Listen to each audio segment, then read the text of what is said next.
Okay, I have 2 after the hour, which is probably as good a time as any to get started. Glad again that so many of you are here, and I suspect, knowing this crowd, we'll have a couple more join on the line as we get started with today's presentation. Welcome again to the last webinar in the series of Aphasia, What I Know Now That I Wish I Knew Then. Today we'll be talking about the art of raising awareness and money. We have a great panel. We'll be introducing them in a minute. A couple of housekeeping items for you. If you have a technical issue during the webinar, we certainly want to help you make sure you get the most out of being on the line and giving of your time. There's a raise your hand feature, which sends me a quick flag and we'll triage it to the best of our ability. Can tell you also that we are recording today's webinar, and like the others, it will be available on demand, complimentary to AphasiaAccess members, and we'll get you that information as soon as that it's up and running, probably Monday next week. So if you missed anything, don't fret. We'll have it available for you shortly. If you have a question, we like to gather our questions until the end of the session and then ask all our panelists the questions and give multiple people time to react. Just put them through on the question feature, and I will triage those and kind of act as the Q&A master of ceremonies after our last presentation, which actually happens to be me today. A couple other pieces in the AphasiaAccess world I want to make sure that you're aware of. Mentioned that the webinars will be archived. We have a number of other great educational and training resources online, and I hope you'll take some minutes to go and explore our site because it continues to evolve almost on a weekly basis. We have a wonderful library of training and educational videos, all that are accessible and you can watch directly from our site without having to go to a third-party player at this point. We have a couple of new resources put up, a directory of LPAA-focused programs, and just hope you check it out. A great page to start is AphasiaAccess.org/training. As you all know, I'm sure, it's Aphasia Awareness Month, and AphasiaAccess is knee-deep in the festivities and hoping you're joining in your organizations as well. We have a separate section of our website right now devoted to Aphasia Awareness Month. First time in our history we've tried to do that. Online, you can find awareness posters that we're hoping you received in the mail, but if you didn't or would like more, you can download versions that print on your home printers or order larger versions that will get out to you within 24 hours. On there, we've also put up, because of some interest, a social media version of the poster that you can use to change the landing page for your Twitter account or your Facebook account and make it match up with the awareness poster this month and keep it up through June and beyond if you'd like.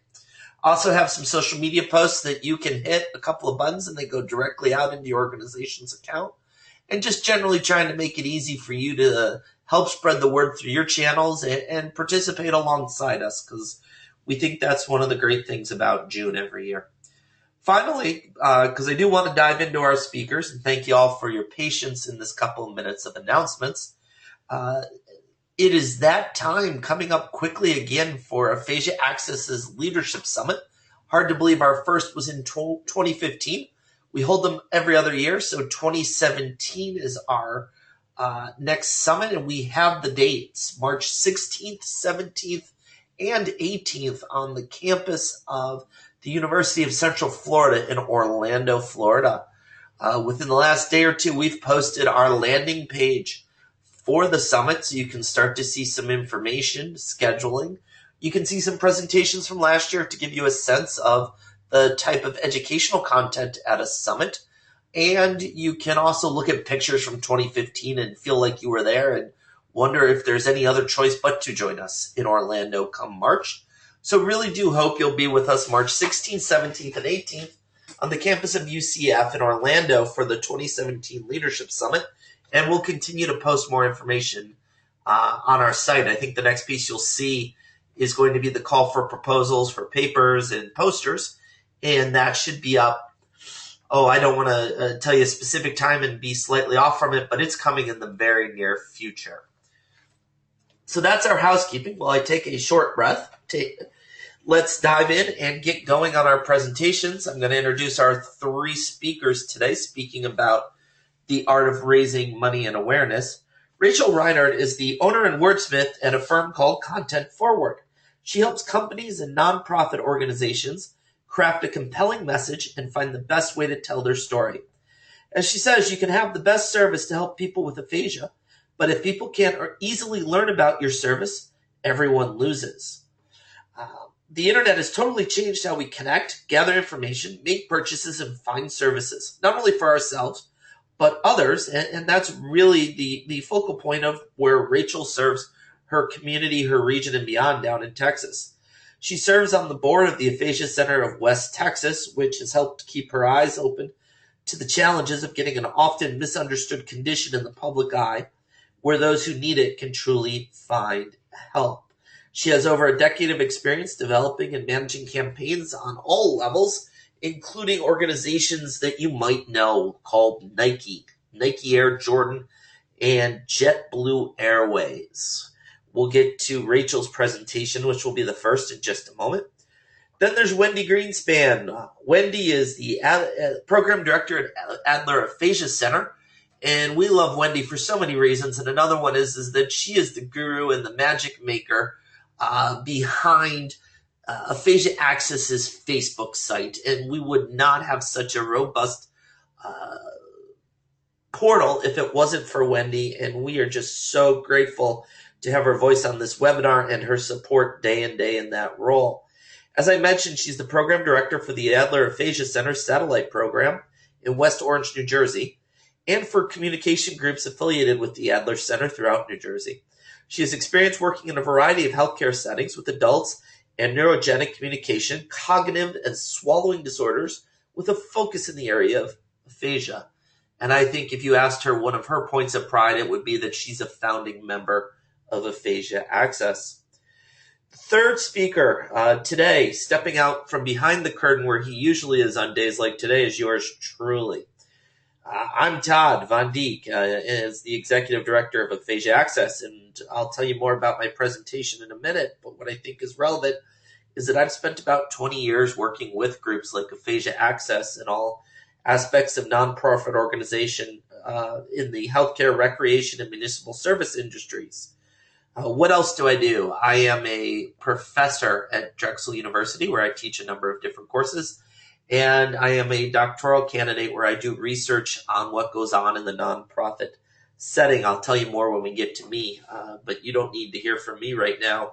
We need to get you hearing from Rachel. So if you bear with us a couple of seconds while we go through this process. Rachel, hopefully you can hear us.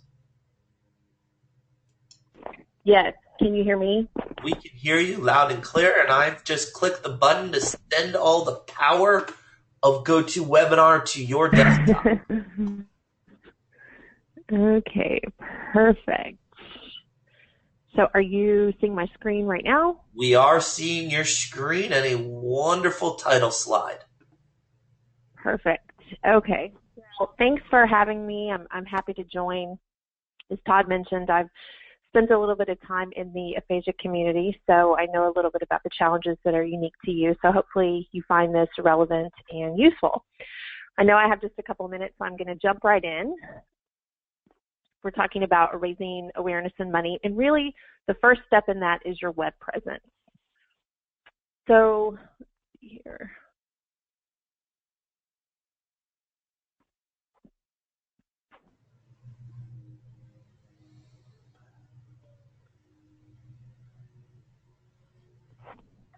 How do I get it to, having technical difficulties here. Resuming my slideshow. Okay, perfect. You're moving. So, perfect. All right, here we go. So the objective today people may hear about your services, and whether that's you as a professional or you as an aphasia center or just about aphasia in general, they may hear about it through various promotion like TV, or there's a Facebook post that somebody shares, or just word of mouth, people witnessing actions of someone they know. But before you're ready to engage that person, and before they're willing to take the next step or agree to your call of action, which could be volunteer, donate, again, talking about raising money and awareness, people want to be able to do their own independent research online. And so they want to do their own research, and how do they do that? By going online.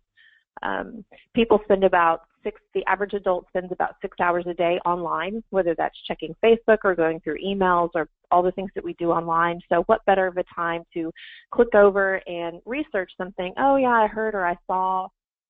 Let me just do a little bit more digging and kind of find out about it. So today we want to talk about tips for improving your web presence to support your awareness and fundraising efforts. And even if you're just a professional, just on your own, and you don't maybe have a website, there's certainly other things that you can do to have and to maintain a web presence.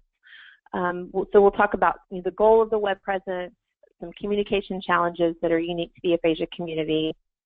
We'll talk about a little bit about SEO and keywords, and making a web plan, and geo-targeting and social media, and how some other things play into that. So the goal really is to optimize your visibility to those who are searching for your services and related topics, so that people can find you, so they can learn more, and so ultimately they can get connected. Now, the challenge that really is unique to the aphasia community is that the term aphasia is not necessarily ubiquitous. So not everybody knows what it is. They don't know how to search for you, or maybe even to search for those kinds of services. So that creates a little bit of a disconnect between you and your audience, which are potential clients, volunteers, contributors, employees, any kind of constituent. So we're talking about ways that you can overcome that problem by understanding and anticipating how people search and what they're typing in when they search online. So SEO. So what the heck is SEO? SEO stands for search engine optimization. And as Todd mentioned, the internet has really totally changed how we're connecting, of how we gather our information, how we make purchases, and find services. So SEO is just the process of making your site or your web presence most conducive to how people are searching. So how are people searching? So when someone types a word into Google, Google has a grading system, and I use Google here, but really any search engine is exchangeable. They have a grading system that determines which websites or which pages of websites are delivered to the user. So when you type in lawn care, or when you type in any number of words, Google has an algorithm, and they figure out, okay, I'm going to serve you this website because they do the best job, or they've purchased that space, or whatever it is that gets them up to the top. So search engine optimization is again how we optimize our sites and our web presence so that it's more grade system friendly, so that you get those better rankings, and then ultimately it's more user friendly. They have a vested interest in making sure that when you search for something that you're served exactly what you're searching for. So there are two ways to show up in that system. One of which is organic, meaning all the natural things that you do to your site to make it friendly. And then two, the paid way, where you can bypass all of that and you can pay for those top spots. And those campaigns can be geo-targeted. So on the organic side, there are two basic metrics that impact organic rankings. And it's really the same if you think about it in the world of PR, or just meeting people in kind of vetting anyone. It's really what you say about yourself, and more importantly, what others say about you. Google and search engines have a vested interest in vetting you. So it's not only about what you say about yourself, but it's also what other people say about you. So the part where it says what you say about yourself, that's your on-site content. That's what you're saying on your website. And what others say about you is links from other reputable sites that are referencing and that are linking to you. A really easy way to get some of those is the social media platforms. So the internet just wants to know that you are who you say you are. So if you say that's who you are on your website, if Facebook also says, yes, that's who you are, and YouTube also says, yes, that's who you are, then that's kind of how you start to make a bigger footprint online. So let's talk about some keywords. And let me think of a keyword. I don't know, aphasia. So when you type aphasia into a search engine, specifically Google for this example, and I know some of this may be a little bit small on your screen, which you don't need to read everything, but it just kind of gives you a gist. If you type the word aphasia into Google, and keep in mind, this is all real time. So if you type in that into Google right now, you may not get what looks exactly like this. But the first spot up here is, if you type into aphasia, you see this number one spot. It says, what is aphasia? Discover new aphasia resources. This is actually an ad, and that little orange box there kind of shows you that it's an ad, and that was purchased by aphasia.org. And so they have purchased that, and then also the second and third spot belongs to aphasia.org, and that's from just their on-site content relating to the term that you searched. And so what you want to do is you want to know what those keywords are, and you want to know how people are searching, because that helps you be able to organize your website to be conducive to those kinds of searches. So, and Google here kind of gives us some hints about how people are searching. Like you see right here where it says, people also ask, and then it tells you exactly what people are typing in. Sometimes it says related searches, so you want to take a look at those words and kind of get a sense for how it is that people are searching. That way, when you're organizing your content on your own website, that you can make sure that you put those keywords in and that you can answer those questions, because then that makes your content and your website more user-friendly and more likely to be served up when people are searching for those specific terms. Also, the blue part on here, this is just an index, so this is provided by the search engine. And, you know, again, they have a vested interest in making sure that the user gets exactly what they're looking for. So it tells you a little bit about aphasia. It tells you some of the symptoms and the ages of people that are typically affected. Also, look right here where it says treatments, and I encourage you to click on that and see what treatments they're offered, because those, again, are hints for keywords that you're looking for. So to optimize your site, you want to know exactly how people are searching and what those keywords are. And you want to know that like on a national level and then on a local level if applicable. That's one of the things that my company does, or anybody, any marketing firm that offers SEO services will be able to help you with something like that. But again, just those free things that you can, or the information here that Google posts gives you an idea of what that is and what that's like, and it's a good start.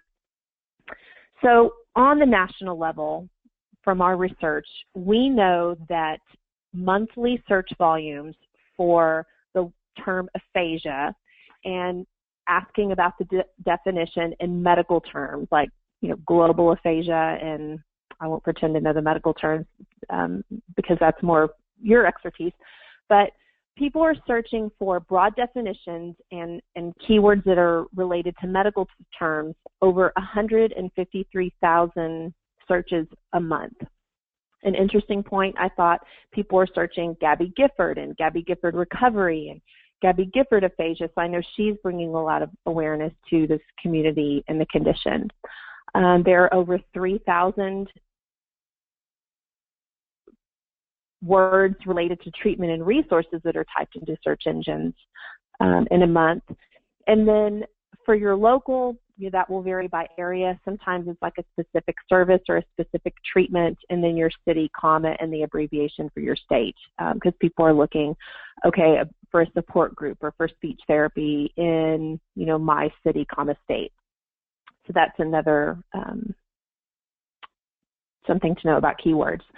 So the next thing is, how do you use that, and how do you make a plan for your web presence? So again, knowing what those keywords are and considering those keywords when you organize your web content. And so that's what you make your page titles, and that's what you make your blog posts. So an integrated blog, if you have a blog on your website that's integrated with your website, that's a really easy way to integrate keywords because a blog page is indexed just like any other page of your website. So if you wanted to look at one of those keywords that you know that people are typing into Google and you want to have a blog post that's titled with that keyword, that's an excellent way to make your site really content rich. And then, talking to your web provider when they code that, making sure that those meta tags, have those keywords in there. And then those reciprocal links, again, your Facebook and the LinkedIn and all the social media platforms, even if you don't have a site, the more touch points that you have, that you are who you say you are on multiple sites is helpful. And then you want to geo-target. So you want to let the web know where you are and where you service. So Google allows you to alert people who are searching in your area in order to help make you make that a better local connection. So what you want to do is register with an index, and Google obviously is a really good one. And there's a link here, but all you have to do is Google My Business. Type that into Google, and it will give you the prompt and tell you exactly what to do. And it will give you an opportunity to populate this index that's on the right here. So it lets you upload your pictures, and it lets you say when you're open and put your phone number and put your address, and then it, integrates with the Google Maps, and so people can see exactly where you are. And even if you're a professional, let's say you're a speech pathologist and you don't have a website or you don't have an office, you can still register with this index, and you can let Google know that I go to people and I serve them where they are. You do have to have an address, but if you click on that and say that you service businesses where they are, then they don't put they won't put your house if that's where you're specifying that you work from. They don't put that online. So registering with this index, there are other indexes, but this is a good first one just to get registered, and again, that's free. So just kind of some before and after, we did this with the Aphasia Center in West Texas, in Midland, and there we were looking to compare monthly traffic values and their overall domain authority, which that's what we look at when we're trying to improve websites. And we saw a 2,000% increase with just doing some of the things that we talked about today. So, and I'm wrapping up here. This is my last slide, but I want to talk about establishing a content culture. Maintaining a website or a social media platform is an ongoing effort. So it's not a one and done, okay, the website's live, okay, I'm on, Twitter or whatever. It's one of those things where you're constantly moving and breathing and posting and putting information and connecting with other people. So priority is given to websites that are continually evolving and adding content. And again, it's not just an executive director, or it's not just a marketing person's job to generate that content.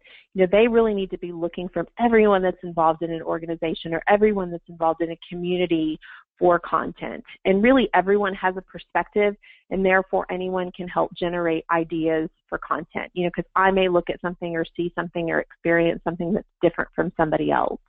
And so I just encourage you to reach out to your board and reach out to your volunteers and ask them to, and then it also loops in their audience to increase awareness. So again, in creating that culture, don't be afraid to reach out to your constituents and ask for ideas and for ways, for shares on Facebook and that kind of thing. So my name is Rachel Reinert. I'm with Content Forward Marketing. Our website's contentforwardmarketing.com. Also, Todd knows how to get a hold of me. And so I'm happy to answer any questions. I know we have some time prepared at the end. And at this time, Todd, I'll let you take over. Sounds great. Thank you, Rachel, for all your thoughts and ideas. And I have no doubt that people are thinking and noodling, because there's a lot to noodle in on there. Reminder, if you do have questions, use the question feature that comes straight through to us. I already have a couple that I'm holding for the end for Rachel, as I'm sure there will be for others. So let's go ahead and get Wendy set up. Wendy, can you hear me?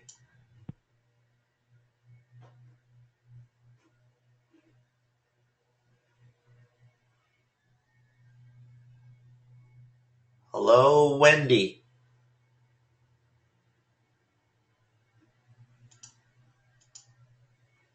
Oh, can you hear me now? We can hear you now. That's wonderful, because I was about to give my plug for the peer-to-peer networking community while we were waiting for you, but just while I'm doing that, while you get your screen, peer-to-peer networking community, folks, is a members-only section of our website where there's a great chance to continue this conversation and ask your questions of others and generally share what's working for you and get help where you'd like on these topics and others, and we do hope that you'll check it out as we go.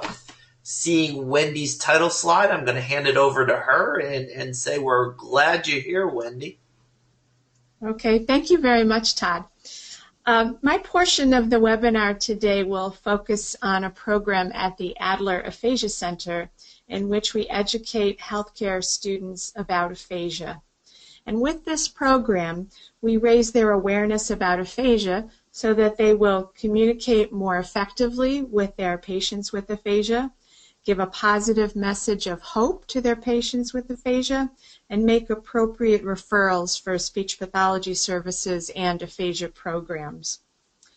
Although we work with students, everything that I'll be talking about can easily be applied to healthcare professionals as well. So I hope that this presentation will spark some ideas for you and that you can raise awareness about aphasia with healthcare students and professionals in your settings.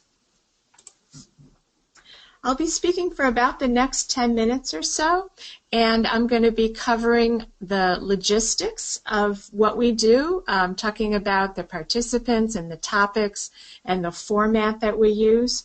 And I'll also be talking about how we make it meaningful, how we make it practical and personal and positive.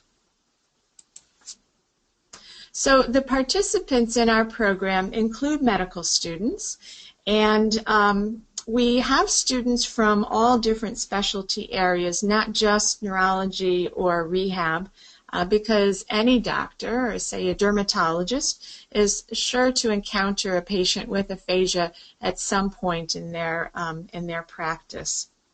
We also work a lot with nursing students, with certified nursing assistant or CNA students. And I have to say this group, the CNA students, are my favorite. They are always engaged right from the start. And when you think about it, CNAs often are the healthcare professionals who spend the most time with the patients and spend the most time talking with the patients. So I always enjoy doing the programs with the CNA students. We have a small number of occupational therapy students who participate in our program, and then of course speech-language pathologists. We have an ongoing relationship with several area colleges and universities. So semester after semester, they send us groups of students, and it's a nice relationship with these institutions. So the topics that we cover, we go over the basics of aphasia. We stay away from the technical information, the difference between Wernicke's aphasia and Broca's aphasia, or what is conduction aphasia. But instead we focus on some key basic points. And some of those are, we talk about the fact that all modalities are affected with aphasia, not just speaking, but understanding and reading and writing. We talk about the causes of aphasia, and we talk about the different severity levels of aphasia. And one thing that I always emphasize is the fact that mild aphasia can easily be overlooked.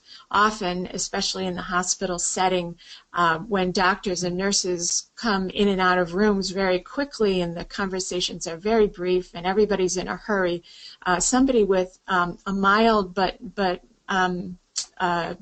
still very disabling aphasia can be lost. And so I always tell the students, if you have a patient who has right hemiplegia or a stroke that's anywhere in the vicinity of the language centers of the brain, or any other reason to suspect any possibility of aphasia, to always bring in the speech-language pathologist to rule out aphasia.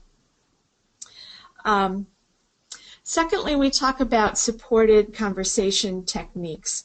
And as you know, there are many different supported conversation techniques.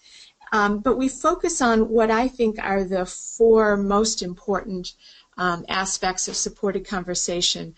The first is that the students should speak to people with aphasia as adults, not speak down to them. Secondly, that they should make the most of visual information, gestures, pictures, writing keywords, pointing to what you're talking about. Third, they should allow plenty of time for the communication. They should give themselves enough time to speak slowly, enough to get their information clearly across, and they should also give the person with aphasia adequate time to say what they need to say. And I emphasize that if you spend a little extra time with people with aphasia, it will save you time in the end because you can get the message communicated correctly the first time and avoid confusion or misunderstandings that can sort of get in the way of healthcare down the line. And then finally, we tell them to verify the message, especially if it's of high importance or it's complicated. We also talk about the impact of aphasia on people's lives, changes to family roles, changes to employment and community participation, the effects on the family overall. And we emphasize the social isolation that comes with aphasia. That's a really big issue, and unless you are in the aphasia community, it's not something that people are real aware of. And then finally, we talk about hope for the future, that linguistic improvement can be ongoing and that there's no plateau. And to consider recovery more broadly, to think about quality of life and not just about recovery in terms of linguistic changes. The format that we use, we try to minimize lecture and really maximize participation and interaction with people with aphasia. So we start out with the aphasia basics that I talked about. We keep it very short. And I have to say that at this point, at the very beginning, the students often have their eyes are a little glazed over. They're checking their iPhones and they're not, really involved. But then we move on pretty quickly to talking about supported conversation. And we describe the supported conversation techniques, and then we start to call on the students and have them participate in role plays to use those supported conversation techniques. And at this point, the iPhones are being put away because they are, concerned that they might be called on next. Then next, we have the people with aphasia tell their personal stories. And this is where the mood really changes. This is where the students really become focused and are really just very interested in hearing those personal stories. And then finally, we move on to an activity where the students talk with the people with aphasia in small groups. And here they are, at this point, totally engaged, and it's actually hard to break them up when it's time to end the program. And so it's really terrific to see that. So those are the logistics, and now I'd like to talk about how we keep the program meaningful.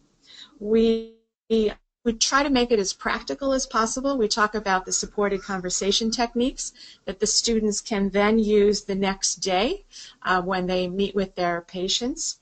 And we emphasize that those techniques can be applied broadly to people with other types of communication disabilities as well. So people with dysarthria, people with hearing loss, people with language disabilities due to dementia can be widely applied. We talk a little bit about the needs of the family care partners, and we also talk about where to refer people with aphasia for services.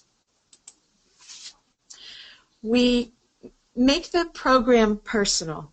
The connection between the students and the people with aphasia is really the key aspect of this program and what makes it so successful. Those personal stories and the one-on-one or small group interactions really are very, very meaningful. And the bonus there is that people with aphasia feel very empowered when educating the students. They are very eager to participate in the teaching and training of the students. And then finally, we keep it positive. We talk a lot about quality of life and looking at the big picture. We know that being able to speak more words is very important, and that's a typical metric for progress, but it really is only one piece of recovery. You have to look at quality of life in general. People with aphasia, there are endless possibilities for them. They can move into volunteer jobs, they can travel, they can get involved in the creative arts, and the sky is the limit, I always say. And we actually have a couple of I have a couple of former patients who went skydiving to illustrate that the sky is the limit. We talk about how change is possible over a lifetime, that there is no plateau with aphasia. The changes are small, and they are very gradual, but they do occur over a lifetime. There's no plateau. And in this program, as I said, the really key element is meeting people with aphasia. And I tell the students to keep in mind the people that they've met that day, and that the next time they're at the hospital and they see a patient who's just come in, just had a stroke, and they can't walk, they can't talk, they can't swallow, and the situation looks very bleak, know that every person with aphasia that they met today was in that very situation, and to keep in mind the image, the picture of people living successful and meaningful lives, and to pass on that message of hope to the people with aphasia and their family members. And we tell them that hope is the most important medicine that you can give your patients. So hopefully this presentation will spark some ideas for you on how you can raise awareness among healthcare students and healthcare professionals in your settings. Thank you.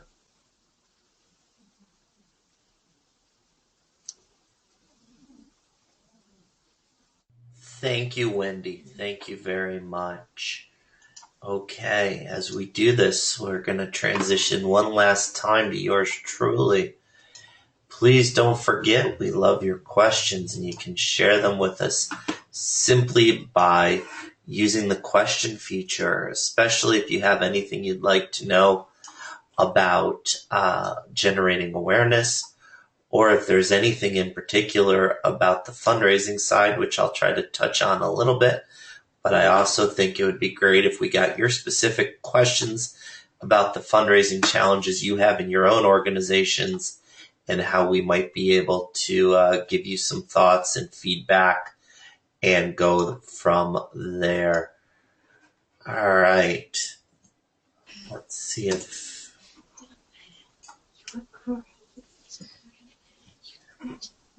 I am moving a slide. Hopefully you all saw that, and if you didn't, somebody please raise your hand and give me a flag if these slides don't move as you would expect them to over the next minute or two. One of the fun parts of GoToWebinar when you're the presenter is you think they're moving, but you got to make sure that the right pieces are there so that they're moving for everyone else to see. So I think here we go. By now you should be seeing a slide that says my background, and I think we've got it now. There we go. Hopefully you all are seeing that. Yeah, that's better. Thanks for your patience as I got that. A little bit more about my background. I am the Executive Director of AphasiaAccess. An honor truly to work with you all in so many different ways, and have enjoyed what we've been able to accomplish so far as we go. Hold on. We're going to pause. This is live theater because I'm getting a number of flags that my slides aren't moving. Wendy, can you hear me? Yes, I can. Can you tell me what slide you're seeing, if any? I see no slide. You are seeing no slides. Right. How about now? Now I see a slide. All right. This is why we keep our presenters on standby, folks, and make it a little more not just your average presentation here at AphasiaAccess. Thanks for playing along. All right, so now we have a title slide, and Wendy, you're staying open for a minute just in case we get a snag. Okay. A little bit about me. I do serve as the executive director, a true treat in my professional career to be involved with a group like you all. It's something that I enjoy every day. Working with associations is something that I have done my entire career since getting out of school, and has taken me on a long road that has included recreational boating, having worked for the Boat Owners Association, solid waste management with the Solid Waste Association of North America, and medical societies, including the Society of Hospital Medicine. I think the other interesting part about my background, besides my kids, which are always fun, but they're not in this deck today, is that I'm a doctoral candidate at Temple University, where my research has to do with knowledge sharing. Not necessarily how we move it from point A to point B, but once it gets to point B, what causes us all to actually act on knowledge and use it versus know something and kind of sit on the background twiddling our thumbs and not touching it. It's a lot of fun, and I love the fact that I'm tapped into a bit of a research community here that helps me think through some of those challenges. What the background for my 10 or 12 minutes today that I'm going to try and hit on is centered around two different award competitions in the association space, where I think there's some interesting ideas and some neat examples of awareness campaigns that are out there. The first is the Gold Circle Awards, and that is within the American Society of Association Executives. It's a competition in 11 different categories for groups like AphasiaAccess. And how do they look at things like awareness campaigns and website development and other creative services areas. And these entries are judged by peers of marketing directors, executive directors, and whatnot. So I've tried to look for some winning examples that I think illustrate some key principles. The second is the American Society of Association Executives Foundation, where they have an innovations grant program, and that program is out there looking for new innovative ways to not only deliver value, but to create awareness and things of the like. So we're really looking for exemplars out there that might be on a larger, more national scale than you might be, but for each of these campaigns, going to try and not bring it down, but translate it to what I think is the message for the local level. So why all this attention to awareness? And I think it's an interesting question, because if you go into Google and you do a search, you're going to see a lot about does awareness campaigns matter? Do we really need to do this? Are we wasting our time with things like the Ice Bucket Challenge or an aphasia awareness campaign? Is it not? Will it actually move the needle? And I think that you can see that there is definitely a growing look towards not aphasia, but awareness efforts, and a growing coverage of awareness efforts in the medical literature and in the halls of Congress. So I would argue quickly that the work we do in Aphasia Awareness Month, the work that goes on in so many places on the local level for maybe just an awareness campaign that you're creating, is important, has value, and eyeballs are seeing it, and it's translating to action. So I think the key takeaway here is efforts are growing, and it does matter. So I'd encourage you not to stop what you're doing and always look for ways just to incrementally build on your campaigns, because even if you touch one heart and change one mind, you're successful. And then year-over-year growth is where the efforts really kick in. If we continue and try to say, does awareness really matter as we look at fundraising? I thought this set of the 6 standards, the 6 expectations of board members that the nonprofit quarterly publication, which is one that's really respected in nonprofit management, puts out. What do we ask of our board members when it comes to philanthropy and fundraising? Of these 6, 4, I would argue, are very much tied quickly and immediately to fundraising efforts. So 90% of what you're doing as you're going out and trying to raise money is to generate awareness.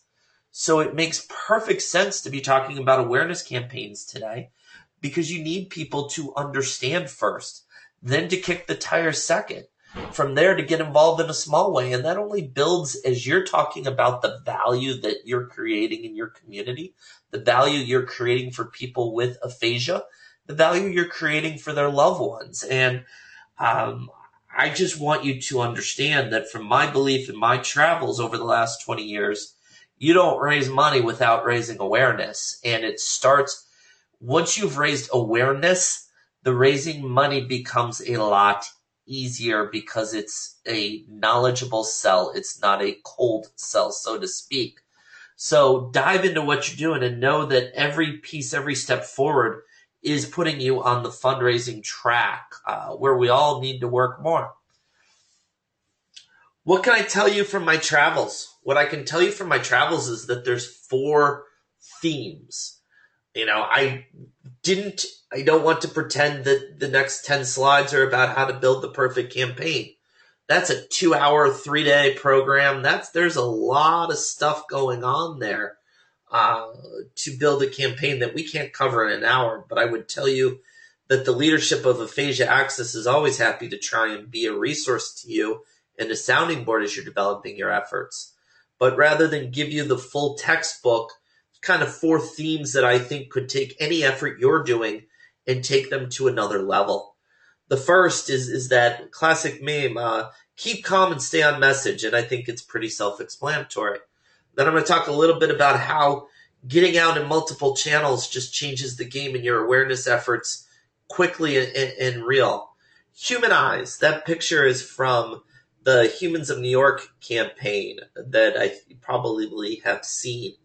And that last piece of plan for the day after, I think one of the biggest tells there is that the Ice Bucket Challenge, for example, there are some groups that had a 1,000,000% spike in awareness. And the key challenge they had was, what do we do the day after when we get back to normal? So what do we do on July 1st to keep the momentum? I really think is a conversation that the best awareness campaigns are having. So let's start with staying on message. When I think about staying on message, when I think about telling a story, I think every time first and foremost about Steve Jobs and Apple and his storytelling ability as it relates to their products. Clearly, that's not Steve Jobs. That's a gentleman by the name of Carmine Gallo, who is probably one of the foremost students of Steve Jobs and has written a number of the seminal books on just how Jobs does it. And this quote is one that I always like to pull up and I always like to share no matter what group I'm talking with, whether it's the freshmen I teach at Drexel or you all today. And you can see it for yourself, but you see the theme, single key message. So I would challenge y'all as you're building your awareness campaigns, whether it's for June next year, whether it's for something in the fall for new members to your center or whatnot, is to really go dive in and say, what is that single key message, and make sure that you're repeating it ad nauseum, which is a very hard proposition for us because we think we've heard it 1,000 times. Well, the world out there is bored. They're hearing the same thing. Well, they're not. The world is not hearing your 700 repetitions of your single key message. They're hearing 1, maybe 2, if you're lucky, 4 or 5. So go find that person who knows just enough about your program, but isn't involved in it every day, and say, what's the point of this? What's the key takeaway? And if they tell you, well, I'm not sure, it's A or B, you've got some more work to do in your awareness campaigns.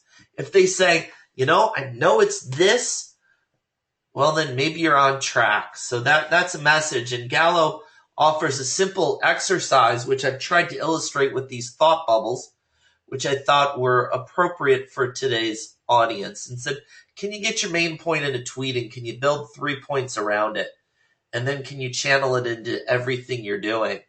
And if you'd like these slides, we will post them. If you'd like this in a worksheet that you can use with your community, we'd be happy to give that to you. Second piece, if the first piece was staying on message, the second piece, this is a campaign out there that was a winning campaign among all of medical societies that I wanted to share with you. From the American Urology Foundation, part of the American Urology Association, on prostate cancer. And if you go to this site, which you can Google, just Know Your Numbers, I believe, you'll see it. There are just 3 messages in all of this. And if you see it on the front page, you see it straight up and square. If you see it on the second and third page, every time they're coming back to these. And I really think the campaign is a great job of staying focused. So if I offer thoughts on how you might make it real and keep this first concept of staying on point, I would stick with one area of focus. Ask somebody who knows enough to be dangerous, but not somebody who is knee-deep working with you every day to tell you what they think the message is. And if they tell you more than one thing, forget it. Go back, tighten it up. The second in your awareness campaign is keep to one ask. Drive them to one URL consistently through your program. Ask them to do one thing in their community. And then when you get done with that, don't think that you've over-asked. Don't think that your people are getting bored with you. Wash, rinse, and repeat. And just scream it from the mountaintops and understand your awareness campaign. You'll be the most successful are repeating key messages hundreds of times over and over. The second piece that I wanted to hit on briefly was talking a little bit about once you're repetitive, how do you get it out there in multiple ways? Multi-channel engagement, which essentially is don't do this just one way. Think about all the pathways that you can reasonably attack to get your message out, understanding the need for repetition. There's 2 campaigns that I wanted to call out for you. One is Fight the Resistance, which was put out, by the Society of Hospital Medicine. Full bias. They are a former employer of mine, although this campaign was after my time with them. And that's all about antibiotic resistance. The second is a campaign that's near and dear to my heart all month long, which is our Aphasia awareness campaign. As we look at what they did in both of these campaigns, I think there's some neat illustration about how going that extra step or two and giving people resources to engage in ways that are meaningful to them is important. When we look at the antibiotic resistance, this is just a sample from one page where they provided fact sheets. So they said, look, we need to get you interested, then we need to arm you to go out and be our voice and not rely on the voice of SHM. It's your voice acting as an agent within your own community. And they did that in part by offering tools that people could go and use in their own way. Aphasia Awareness Month, if you go to our section of around that on AphasiaAccess.org, you'll see a number of things, including a social media page where we've embedded tweets that we've already written, where folks can click and send them through their own channels and pathways. And just, so you understand, some of this comes out from our own platform. I'm sure you see that one was posted by Aphasia West Texas. That's a little bit about engaging the community. That's a little bit also about the fact that AphasiaAccess just doesn't have a Twitter account right now. The embed code is very simple. I'm happy to forward you a link if you ever want to try it, but we'll talk a second in other ways that you can achieve it. But our message in terms of keeping it real is really just try to say what you need to say in multiple ways. A poster, an email. Understand the same learning principles that you apply to members of your center, visual, tactile, take your pick, apply here. And as you're doing that, keep in mind that the best campaigns are not going to amplify the voice of the executive director. It's not going to amplify the voice necessarily of a patient. It's going to, or a member, it's going to empower the person that you're sharing knowledge with, the person who is engaged in your awareness campaign, to go out and be the change maker in their own voice. Help them stand on the mountaintop and say, I am Todd Von Deak. This matters to me, and let me tell you why this matters to me, and how how I would like you to be part of what's going on. And then use the technology where you can. And as you're thinking about that, I would say don't let perfect be the enemy of good. Apparently Voltaire said that. I forgot it the other day, which is why I included this image simply in case you were curious. And in that regard, we use embedded posts. You don't have to. It's fine to say, here's text that I hope you will cut and paste into your own channel. If a hyperlink isn't working perfectly, I think it's okay to say, you may need to copy and paste this link. Don't try to be perfect with your awareness campaigns and engaging others to be the army on your behalf. People are happy to jump through small hoops to be a part of the solution. So, little food for thought and something that I hope is helpful. To humanize it, you may not, or you may be familiar with this, and the person on the left was a contestant in the Miss America pageant a while ago, and she bucked tradition, I thought was in a great way, to, as her talent, share an explanation of the work she does on a daily basis as a nurse. Well, that got met with a lot of challenge and ridicule by commentators, and The View, if you're a fan of The View, took a special exception to her not doing a traditional talent. And the American Nurses Association built an awareness campaign on this very quickly, making it real. And the way they did that was the campaign was called Nurses Share Your Stethoscopes. And they had a symbol, and they invited people, much like you're seeing in the AphasiaAccess campaign, to take pictures, the nurses, wearing your stethoscope and reminding people that it's the good work that community does. We see it if you watch NBC. The red noses are a great way to make things real and engage more people in what's going on. It doesn't cost a lot, but it's an easy way to see that people are in the game with you. And also to position your elements of your awareness campaign. National Nurses Week makes it all about the individual. It's how do you bring your awareness out of the macro and down to the functional everyday level with real faces, real stats, real imagery that hopefully you can see represent the community that you're trying to speak on behalf of. In the case of the Aphasia Awareness Month poster, we got some feedback that guy was a little tough to look at. But I could tell you that part of our logic at the time was, well, in those initial moments of diagnosis, those initial sorting out what's next, maybe it's not the most clean-shaved person. It's the person that is in crisis or in transition.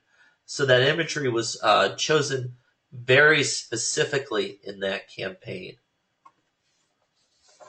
So what we would suggest in that regard is that symbols help. You know, when another campaign that comes to mind is Duke Medical Center. When I was down there visiting with the folks who provide aphasia care, there was a large campaign for blue wristbands going around, and that was simply that you got immunized and you were inoculated against some things that they wanted to make sure were addressed in the healthcare setting. And they used the symbol of a blue wristband to convey across the board that folks had gotten their inoculation. So there was a clear symbol like the stethoscope. Connections matter, and you need a focal point. It doesn't mean you need to go find the person with the highest Q rating or the highest, a Michael Jordan-like superstar, but someone whose story, when you tell it, resonates in the backdrop. There needs to be a central point to your awareness campaigns, and that's what I'm trying to suggest.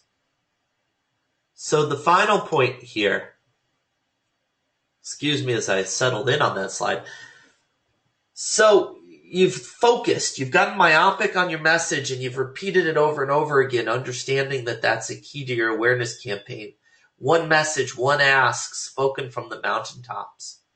You've gone through the multi-channel approach to make sure that you're applying learning principles and meeting people where they are, not forcing them to come to your awareness campaign where it might be. And then the third piece of that is that you've humanized it with some photos, you've humanized it with symbols, and you've made it real, so to speak. Well, then what? And I thought this quote was great from the folks at Autism Speaks, where they said, we have a great day on the second, but what we do on the third is really where it all comes down to it. And have a plan. And you can think about your plan in terms of what do you want to have happen? A fundraising campaign.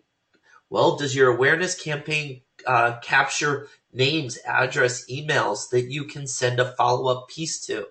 Is that follow-up piece written before the campaign starts even, so that it can be sent out quickly thereafter, so that you hit people while things are fresh in their mind? Can you tell the story of the impact of the campaign because you collected data and say, this is how we've changed practice in just one day last year through this effort. This year, we're going to try and make it a week. Those are just 3 different examples, and I hope you'll ponder what's right for your community and know what you want to get out of it and have those steps in a row. I can tell you the more that you leverage data to tell your story, the more that you talk about change and how behaviors evolved because of the awareness, the more effective you'll be down the road. Wrong direction. There we go. That's just a bit of a sum up. And that's the final slide. Always happy to answer questions and go from there. I'm going to take that off and show my screen, which is fine for a second. Actually, we're going to keep this up. I think that will just be easier. Thanks for playing along. And now I'm going to unmute other presenters for questions and answers. If you have them, please shoot them through to us. I think I'm going to start with Rachel. Hopefully, Rachel, you can hear us. I can. Wonderful. How about folks who are interested, is there a good desktop resource about what you're talking about today that folks might keep around in their office to make some small incremental steps as they kind of get ready and build a foundation to work with a firm like yours? Okay, so the question was, is there a desktop resource? Yeah, is there a book that you like to recommend on these topics? Is there a website people can go to? How can they continue a little bit of their learning? Sure. Gosh, I'm kind of leery to give away some of my resources just because it's so, the stuff that I look at is so technical.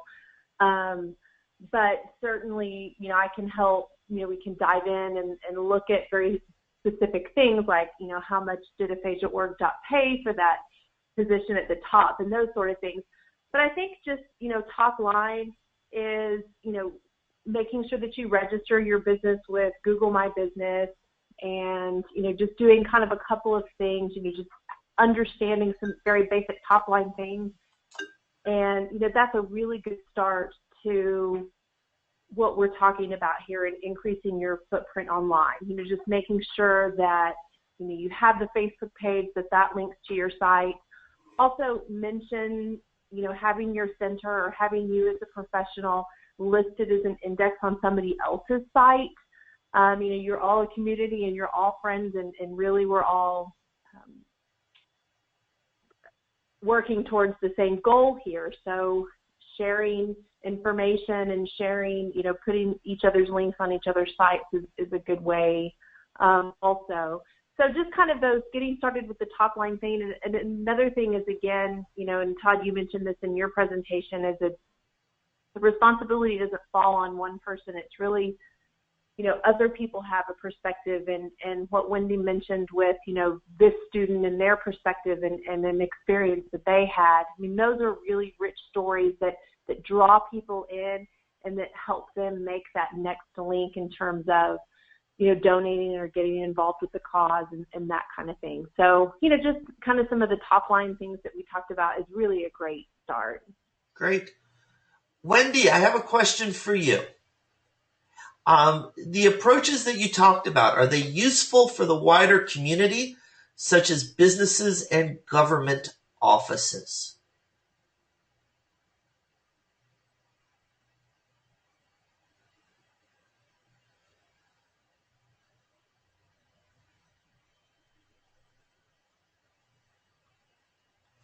Wendy? Okay. You might just check to make sure that you're not muted. No, she should be live. That's the beauty of you're showing us live, Wendy. Oh, on her end, yeah.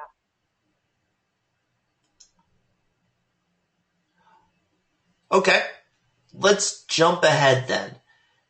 One of the beauties of our community is when folks share what they know too into the conversation at the end. Thank you, Jackie Hinckley, for your note that your local Chamber of Commerce I have Congress on the head. Your local Chamber of Commerce has been a great resource for simple workshops and info on topics including how to get your business on Google and whatnot. So that's something you may want to consider. And Cynthia Bush, I will tell you that the slides will be available down the line. So please hang tight for those. And Rachel, perhaps this one also for you. Gloria Olness asks how one might go about searching for a company that provides SEO services in their local community. And if you could help them understand in a very broad range, understanding that there's 1,000 factors specific to every one situation. I think everybody would like to understand a little bit of range of what these services might cost. Because, as you know from your board service, pennies are tight. What can be accomplished and what might they hear as its price tag in making overtures? Sure. As you're searching for SEO help and an SEO provider, certainly typing those things into Google and including, your city and state, you'll find some things that come up. But as you're vetting these potential partners, one thing to make sure of is that you have a firm that works with nonprofits, because for SEO, we're really trying, there's the number of people who are searching for these services, and we're all sort of trying to get our share. But when you work with a nonprofit, it's a little bit different. It's not all about capturing that. It's about sharing in the community, and it's okay that somebody goes to the Aphasia Access and learn something, and it's okay that they go to aphasia.org and learn. So it's a little bit different in terms of the cannibalization of this search audience. So you want to make sure that your provider understands the challenges specific to nonprofits, and then just helping them understand, your goals and what you're trying to do, and getting them involved in helping set those goals, so that before you go into a campaign, okay, what are we trying to do, and what are the indicators that we're looking for, that we're hoping that needle is going to move. And so those are some of the things that you want to make sure that you're looking for, is that, because some of the challenges with aphasia, again, is unique, because people don't know necessarily to search for live participation approach to aphasia, or they don't know to search for some of the key specific terms I know that Wendy spoke about, that these programs and that these very specific things are available. People don't know to search for those terms. So they're just searching for very broad things like, well, what is aphasia, and do you treat it? And if so, how? And what do you do? So making sure that you're capturing, in advertising and in promoting these specific programs, but that you're still able to catch people who are searching those very broad terms. Because that's the thing, with SEO, you can type in what's a firm that provides SEO, but when you're talking about aphasia resources and treatments, people don't know what those are called. And so you have to, make sure that your web partners are accounting for that in the nonprofit realm. Great. Thank you, Rachel. We have time for one more question because we do like to be respectful of the hour. And someone asked for an example of a single key message. And I'm going to throw out another campaign out there that I think is interesting in the healthcare space that you all might be interested in if you haven't seen it. Well, that's too many interestings in one sentence. The American Board of Internal Medicine has a campaign called Choosing Wisely. And if you Google ABIM, Choosing Wisely, you'll see it. And the whole idea and premise of the campaign is that there are important tests in healthcare, but there are countless superfluous tests in healthcare. So the message of that campaign is simply talk with your doctor about whether this test is really necessary. And that's what they try to reinforce time and time again. It's not an opinion on a test. It's not an opinion on a procedure. But their message is make sure you're talking with your doctor about whether or not a test has value to your moment in time in healthcare and what you're going through, and isn't just a test for test's sake. And by asking that question of your doctor, who might just be going through a rote set of procedures, we can simplify healthcare, we can reduce costs, we can improve care because we're not running more tests than we need to on someone. So that would be an example of a single message campaign. You can find it at ABIM, Choosing Wisely, and it's really just trying to get you to do an action. The Aphasia Awareness Month poster, I would say it certainly has more than one, but if we drilled it down, it's, focus on your interactions. And then we tell you 4 ways to better communicate and create communication access for people with aphasia. So the thought of you can enhance communication access would be our single key message. Our supporting points, like that bullet graph, would be the point that the bubble slide that I had would be talking about using gestures, using images, stopping to confirm understanding, and the like. So that's about it. We are at time. I do want to thank Rachel Reinert again from Content and Forward Marketing. I do want to thank Wendy Greenspan from the Adler Center for some great presentations. You all for joining us for some wonderful conversation and being the type of audience that always jumps in and shares their experiences. I hope you'll continue the conversation on our peer-to-peer networking community. And more than anything, I hope all throughout June, you'll share the message of Aphasia Awareness Month. Get those posters out. Send us some pictures of the posters up and about. And just keep going at your awareness campaigns. If you get better one step at a time, year over year, well, then you've done good. And that's what you need to do. Not be perfect. Just continue to do good and continue to grow it. And all the other pieces, including fundraising, folks, will take care of themselves. Thanks again for being with us. Hope you have a great rest of your week.